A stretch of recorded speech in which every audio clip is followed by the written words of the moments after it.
ನಮಸ್ಕಾರ ವೀಕ್ಷಕರೇ, ಸಿಟಿ ನ್ಯೂಸ್ಗೆ ಸ್ವಾಗತ. ನಾನು ಸುಭಾಷ್ ಮುಳ್ಳೂರು.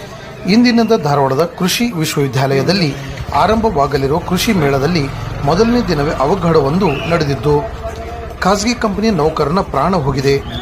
ತುಮಕೂರು ಜಿಲ್ಲೆಯ ವನಸಗೆರೆ ಗ್ರಾಮದ 58 ವಯಸ್ಸಿನ ಪರಶುರಾಮ್ ಆರ್ ಎಂಬುವರೇ ಅವಘಡದಲ್ಲಿ ಸಾವನ್ನಪ್ಪಿದ್ದು, VST ಕಂಪನಿಯ ACE ಹೆಸರಿನ ಟ್ರ್ಯಾಕ್ಟರ್ ಇಳಿಸುವಾಗ ಘಟನೆ ನಡೆದಿದೆ. ಕೃಷಿ ಮೇಳಕ್ಕೆ ಬರುವವರಿಗೆ ಸೂಕ್ತವಾದ ವ್ಯವಸ್ಥೆ ಇಲ್ಲದೆ ಇರುವುದು ಕಂಡುಬಂದಿದೆ. ಮೇಳದಲ್ಲಿ ಪ್ರದರ್ಶನಕ್ಕೆ ಇಡಲಾಗುವ ವಾಹನಗಳನ್ನು ಇಳಿಸಲು ಸೂಕ್ತವಾದ ವ್ಯವಸ್ಥೆ ಮಾಡದೆ ಇರುವುದು ಇಂಥ ಅವಘಡಕ್ಕೆ ಕಾರಣವಾಗಿದೆ ಎಂದು ಹೇಳಲಾಗಿದೆ. ಸ್ಥಳಕ್ಕೆ ಸಂಚಾರಿ ಠಾಣೆ ಪೊಲೀಸರು ಭೇಟಿ ನೀಡಿ ಶವವನ್ನು ಆಸ್ಪತ್ರೆಗೆ ರವಾನೆ ಮಾಡಿದ್ದಾರೆ. ಮೀಟಿಂಗ್ ಕರೆದು ನೀವು ಮಾತಾಡ್ಕೊಂಡೆ ಇಲ್ಲ ಅವ್ರ ಮದುವೆ ನಿಮ್ಮಲ್ಲೇ ನೌಕರಿ ಕೊಡ್ಬೇಕು. ಅವ್ರ ಮನೆತನಕ್ಕೆ ಒಂದು ಜಾಬ್ ಕೊಡಬೇಕು, ಪರ್ಮನೆಂಟ್ ಜಾಬು. ಅದರ ಜೊತೆಗೆ ಸತ್ತ ಕುಟುಂಬಕ್ಕೆ ಏನು ಪರಿಹಾರ ನೀಡ್ತೀರಿ ನಿಮ್ಮ ಕೃಷಿ ವಿಶ್ವವಿದ್ಯಾಲಯದಿಂದ ಅದನ್ನ ಈಗ ಹೇಳಬೇಕು, ಹೇಳಿನಿಂದ ಬಿಟ್ಟು ಹೋಗ್ಬೇಕು. ಇಲ್ಲದೆ ಇಲ್ಲದೆ ಆ ಬಾಡಿ ತೊಗೊಂಡು ನಾವು ರೋಡ್ನಲ್ಲಿ ಕುಂದಿರ್ತೀವಿ, ನಾವು ಒಳಗೆ ಹೋಗಕ್ಕೂ ತಯಾರಿದ್ದೀವಿ, ನಾವು ಎಲ್ಲದಕ್ಕೂ ತಯಾರಾಗಿದ್ದೀವಿ. ಬೇಕೇ ಬೇಕು, ಬೇಕೇ ಬೇಕು, ಬೇಕೇ ಬೇಕು, ಬೇಕೇ ಬೇಕು, ಬೇಕೇ ಬೇಕು, ಕೃಷಿ ವಿಶ್ವವಿದ್ಯಾಲಯ ಅಧಿಕಾರಿಗಳಿಗೆ, ಜವಾಬ್ದಾರಿ ಅಧಿಕಾರಿಗಳಿಗೆ,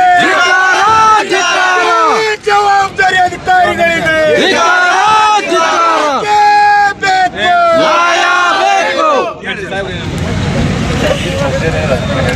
ಅಲ್ಲ ಅದಕ್ಕೆ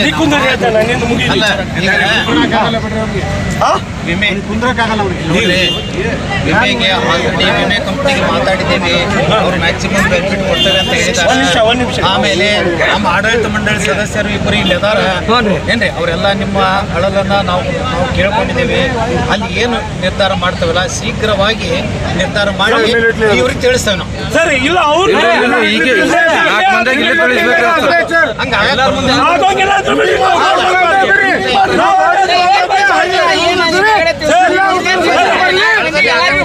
ಇವತ್ತಿನ ದಿವಸ ಶಬ್ದ ಸೇನಾದ ಹೋರಾಟ ಇಲ್ಲಿಗೆ ಮುಕ್ತಾಯ ಆಗಿಲ್ಲ. ಇನ್ನೂವರೆಗೆ ನಮ್ಮ ಬೇಡಿಕೆಯನ್ನು ಪೂರ್ಣ ಮಾಡಿಲ್ಲ. ಕೃಷಿ ವಿಶ್ವವಿದ್ಯಾಲಯದ ಕುಲಪತಿಗಳು ಇನ್ನೂವರೆಗೆ ಆ ಕೆಲಸನ ಮಾಡಿಲ್ಲ. ಅವರು ಭಾಳ ಅಂದ್ರೆ ಮೂಗಿಗೆ ತುಪ್ಪ ಹಾಸ್ದಂಗೆ 5 ಲಕ್ಷ ರೂಪಾಯಿ ಚೆಕ್ ಕೊಟ್ಟಿದ್ದಾರೆ. ನಮ್ಮ ಡಿಮಾಂಡ್ ಇತ್ತು 25 ಲಕ್ಷ ರೂಪಾಯಿ ಒಂದು ರೈತನ ಮನೆಗೆ ಮುಟ್ಟಿಸಿ, ಅದರ ಜೊತೆಗೆ ಆ ಮನೆತನಕ್ಕೆ ಒಂದು ನೌಕರಿ ಕೊಡಿ ಅಂತ ನಾವು ಡಿಮಾಂಡ್ ಮಾಡಿದ್ದೀವಿ ಅವರಿಗೆ. ಅವರು ಅವರ ತಂದೆಯವರು ಇಲ್ಲಿ ಬಂದು ಗಾಡಿ ಇಳಿಸುವಾಗ ಅವ್ರ ಪ್ರಾಣವನ್ನು ಕೊಟ್ಟರು. ಆ ಪ್ರಾಣ ಹೋದಂತ ಮನುಷ್ಯನ ನೋಡ್ಲಿಕ್ಕೆ ಇನ್ನೂವರೆಗೆ EC ಅವರು ಬಂದಿದ್ದಿಲ್ಲ. ಆದ್ರೆ ಹೋರಾಟ ಕುಂತಾಗ ತಕ್ಷಣನೇ ಬರ್ತಾರೆ, ಆ ಬೌಡಿಯನ್ನು ನೋಡೋದಿಲ್ಲ. ಅವ್ರು ಯಾರು ತಿಳ್ಕೊಂಡಿದ್ದಾರೆ, ಆ ಮನುಷ್ಯ ಎಂತವನು ಅಂತ ಅವ್ನ ಮೋತಿನೂ ನೋಡ್ದೇನೆ ತಿರುಕರಿಸಿ ಇಲ್ಲಿಂದನೇ ಹೋಗ್ತಾರೆ. ಆದ್ರೆ ಈ ರೀತಿಯಲ್ಲಿ ಮಾಡಿದಿರುವಂತ EC ಅವರಿಗೆ ನಾವು ಧಿಕ್ಕಾರ ಹೇಳ್ತೀವಿ. ಅದೇ ರೀತಿಯಲ್ಲಿ ಮುಂದೆ ಬರುವಂತಹ ದಿನಗಳಲ್ಲಿ ಆ ಹುಡುಗನಿಗೆ ಒಂದು ಜಾಬ್ ಕೊಡಬೇಕು. ಕೊಡದೇ ಇದ್ರೆ ಮತ್ತೆ ಕೃಷಿ ವಿಶ್ವವಿದ್ಯಾಲಯದ ಎದುರುಗಡೆ ದಂಡಿ ಸತ್ಯಾಗ್ರಹ ಮಾಡುವಂತ ಟೈಮ್ ಬರುತ್ತೆ.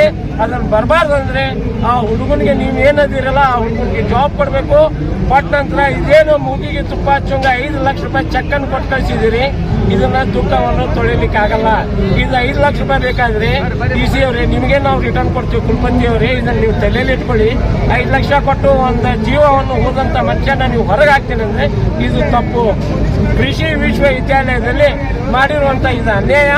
ಇದನ್ನ ಆಗಬಾರ್ದಂದ್ರೆ ಮುಂದಿನ ಸಲ ನೀವು ಬಹಳ ಎಚ್ಚೆತ್ಕೋಬೇಕು. ಒಂದೊಂದು ಮಳಿಗೆಗಳಿಗೆ 1,75,000 ರೂಪಾಯಿ ತಗೊಂಡು ನೀವು ಮಳಿಗೆಗಳನ್ನು ಬಾಡಿಗೆ ಕೊಟ್ಟಿದ್ದೀರಿ. ಅದು ಒಂದು ಪ್ರಾಣದ ಬೆಲೆ 5 ಲಕ್ಷ ಕಟ್ತಾ ಇದ್ದೀರಿ. ಇದು ತಪ್ಪು ತಪ್ಪು ಅಂತ ಹೇಳ್ತಾ ಶಬ್ದಾಸನದ ಹೋರಾಟ ಇಲ್ಲಿವರೆಗೂ ಇತ್ತು. ಈಗೇನದಲ್ಲ ಈ ಹುಡುಗನಿಗೆ 5 ಲಕ್ಷ ರೂಪಾಯಿ ಏನು ಪರಿಹಾರ ಕೊಟ್ಟಿದ್ದಾರಲ್ಲ, ಇದನ್ನು ಏನದಲ್ಲ ಈ ಚೆಕ್ ಅನ್ನು ಕೊಟ್ಟಂತವ್ರಿಗೆ ಇದು ನೆನಪಿಲ್ಲಿ.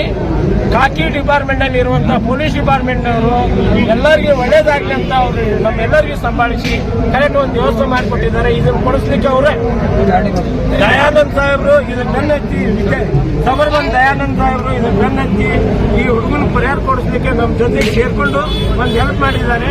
ಅದೇ ರೀತಿ ಅಂತ ಧಾರವಾಡ ಹುಬ್ಬಳ್ಳಿಯ ಪೊಲೀಸ್ ಡಿಪಾರ್ಟ್ಮೆಂಟ್ಗೆ ನಾನು ಧನ್ಯವಾದ ಹೇಳ್ತಾ ಕಮಿಷನರ್ ಸಾಹೇಬ್ರು ಬಂದಿದ್ರು, ಶಶಿಕುಮಾರ್ ಸಾಹೇಬ್ರು ಬಂದಿದ್ರು. ನಾವು ಡಿಪಾರ್ಟ್ಮೆಂಟ್ಗೆ ಧನ್ಯವಾದ ಹೇಳ್ತಾ ಇದರ ಜೊತೆಗೆ ನಾಳೆ ಏನಾದರೂ ಜಾಬ್ ಸಿಗ್ಲಿಲ್ಲ ಅಂದ್ರೆ ಡಿಪಾರ್ಟ್ಮೆಂಟ್ನವರು ನಮಗೆ ಸಾಥ್ ಕೊಡ್ಬೇಕಂತ ಹೇಳ್ತಾ ಈ ಮಾತನ್ನು ಹೇಳಿ ದಯಾನಂದ್ ಸಾಹೇಬ್ರ ಕಡೆಯಿಂದ ನಾವು ಅವ್ರಿಗೆ ಚೆಕ್ ಕೊಡ್ತೇವೆ.